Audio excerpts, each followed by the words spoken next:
First మగవాళ్ళు ఆడవాళ్ళు శిరస్సు తల మీద తలంబ్రాలు పోయాలి. తర్వాత మగవాళ్ళు ఆడవాళ్ళు తలంబ్రాలు.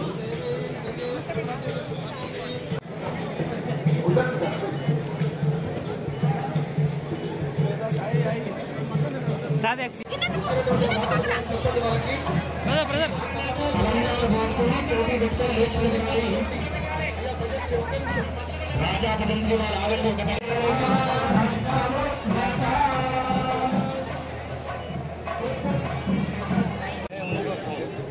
శ్రీ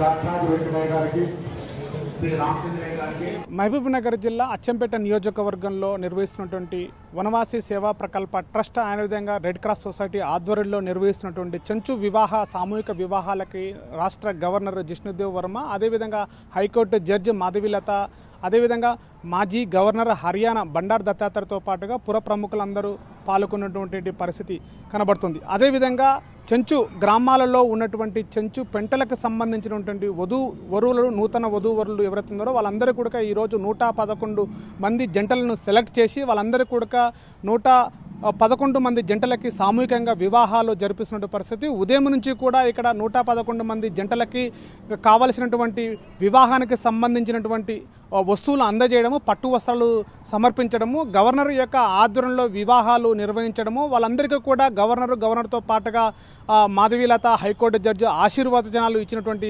పరిస్థితి కనబడుతుంది. పట్టణ ప్రాంతం నుంచి కూడా అడవి ప్రాంతానికి సంబంధించినటువంటి 20 నుంచి 30 కిలోమీటర్ల దూరంలో పూర్తిగా అడవి ప్రాంతంలో నివసిస్తున్నటువంటి చెంచులందరినీ కూడా ఒక చోట చేర్చి 111 మంది జంటలకు కూడా వివాహాలు చేర్పించడం అనేది కూడా ఇక్కడ పట్టణ ప్రాంతంలో అందరూ కూడా చర్చించుకునే పరిస్థితి. ఇలాంటి అద్భుతమైన ఘట్టానికి కూడా గవర్నర్ ఆధ్వర్యంలో ఇలాంటి కార్యక్రమాలు చేయడం, చెంచులని పట్టణ ప్రాంతంలోకి తీసుకురావడము, వీళ్ళందరూ కూడా వివాహాలు జరిపించడము కూడా ఇక్కడ ఒక అద్భుతమైన కార్యక్రమం అని చెప్పేసి పుర ప్రముఖులు కూడా చర్చించుకుంటున్నటువంటి పరిస్థితి. అసలైన తొలి వెలుగు. ఫాలో వాట్సాప్ @తొలి వెలుగు official.